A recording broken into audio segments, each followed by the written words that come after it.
बिलासपुर से मैं पदयात्रा करते हुए आज रायपुर पहुंचा हूं। बिलासपुर से 17 सितंबर 2023 को पदयात्रा की थी दिल्ली तक और माननीय प्रधानमंत्री जी को ज्ञापन सौंपा था, जिस पर 7 मांगे थी। उस पर 2 मांग राज्य सरकार आते ही उन्होंने 2 बड़ी घोषणाएं की, जिस पर मन पर प्रसन्नता है। उनका धन्यवाद ज्ञापित करने के लिए पदयात्रा हमने की है, ताकि और भी मांग हमारी जो है गौ माता की सरकार मान सके।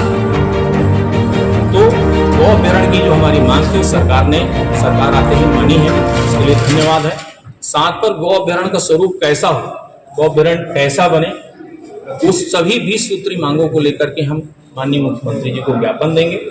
साथ पे जो बंद पड़े गोठान, पिछली सरकार पर वो जो गोठान पड़े थे वो बंद पड़े, तो उस गोठान का नाम कर दीजिए आप मेरा गांव मेरा अभ्यारण्य। आज हर गांव पर गोठान है और जो रोड पर है वो नंदी है। कोई भी एक्सीडेंट होता है तो ज्यादातर नंदी का होता है, रोड पर नंदी है।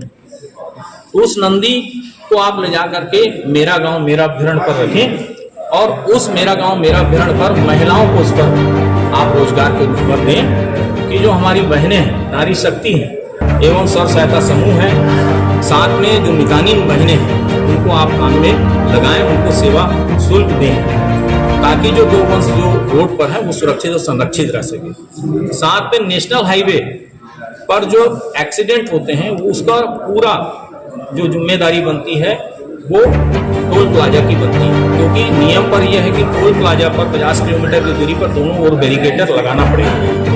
लेकिन गोवंश अगर रोड पर एक्सीडेंट होगा तो उसकी पूरी जिम्मेदारी टोल प्लाजा की भी बनती है। तो हमारा ये निवेदन है कि जो टोल प्लाजा है वहीं पर एक 100 बाई 100 का सेट बनाए टोल प्लाजा वाले, और कोई भी गाय का एक्सीडेंट होता है तो उसकी सेवा का कार्य वो टोल प्लाजा समिति करे।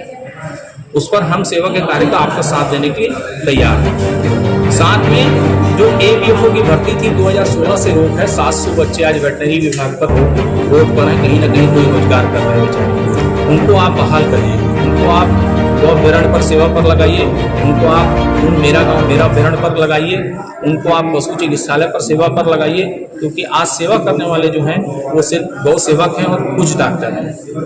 तो इसलिए इस काम को आगे बढ़ाना पड़ेगा। साथ में हमारी एक प्रमुख मांग है कि गौ माता को राष्ट्र माता का सम्मान दे। आज जैसे कोसली नस्ल की जो गौ माता है, उस कोसली नस्ल की गौ माता को माँ कौशल्या के नाम से जाना जाता है। उनका नाम जो करण हुआ है वो कौशल्या, वो कोसली नस्ल की माँ है।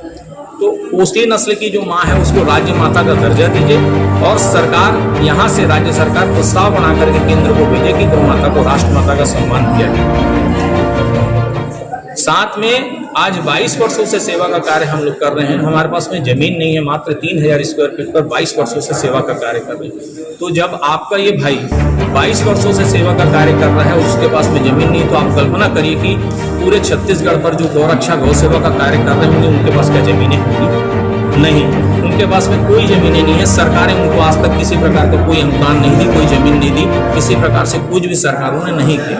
तो हमारी ये भी मांग है कि सरकार जो गौ सेवा का कार्य करने वाले जो बच्चे हैं उनको, उन बच्चों को आप सरकारी भूमि आप अलॉटमेंट करें, उनको कुछ अनुदान राशि तय करें, ताकि वे बच्चे सेवा का कार्य को और अच्छे से कर सकें। इन सभी मांगों को लेकर के माननीय मुख्यमंत्री जी से आज हम भेंट करेंगे और उनको ज्ञापन सौंपेंगे और उनका धन्यवाद अर्पित करेंगे, उनको धन्यवाद ज्ञापित करेंगे। और साथ पर फिर से एक ही चीज कहूंगा कि गाय बचेगी तो देश बचेगी, और गौ माता की जय, गौ माता राष्ट्र। ये मुख्य देखिए, गौशाला में गौ माता सुरक्षित नहीं, ऐसा मैंने नहीं कहा कि गौ माता जो है खुले में विचरण करने वाली गौ माता है। आज किसी भी व्यक्ति को हम कहीं पर बांध करके रखते हैं तो वो बंधाई में नहीं रह सकता। गौ अभ्यारण्य जो है वो माननीय मुख्यमंत्री जी ने जैसे ही कहा, तो हम धन्यवाद उनको ज्ञापित करते हैं कि गौ अभ्यारण्य में गाय विचरण करेगी, घूमेगी खुले में। हर व्यक्ति को आज़ादी चाहिए, चाहे कोई गौवंश हो, चाहे जीव जंतु हो, चाहे पशु हो, चाहे मनुष्य हो, सबको आज़ादी चाहिए।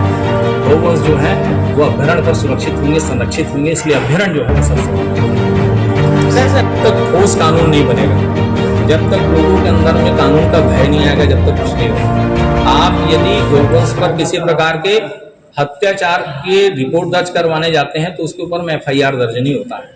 उस पर FIR दर्ज करवाने के बाद में धाराएं जो है वो नॉमिनल धारा 151 वगैरह लगा करके उसको बेल हो जाती है, या लोअर कोर्ट से और हाई कोर्ट से वो छूट जाता है। इस पर जब तक कठोर कानून नहीं बनेगा, आप आजीवन कारावास का नियम बना दीजिए, आप उसको 5 वर्ष की सजा का प्रावधान बनाइए, गौ तस्करी पर आप गौ टास्क फोर्स बनाइए।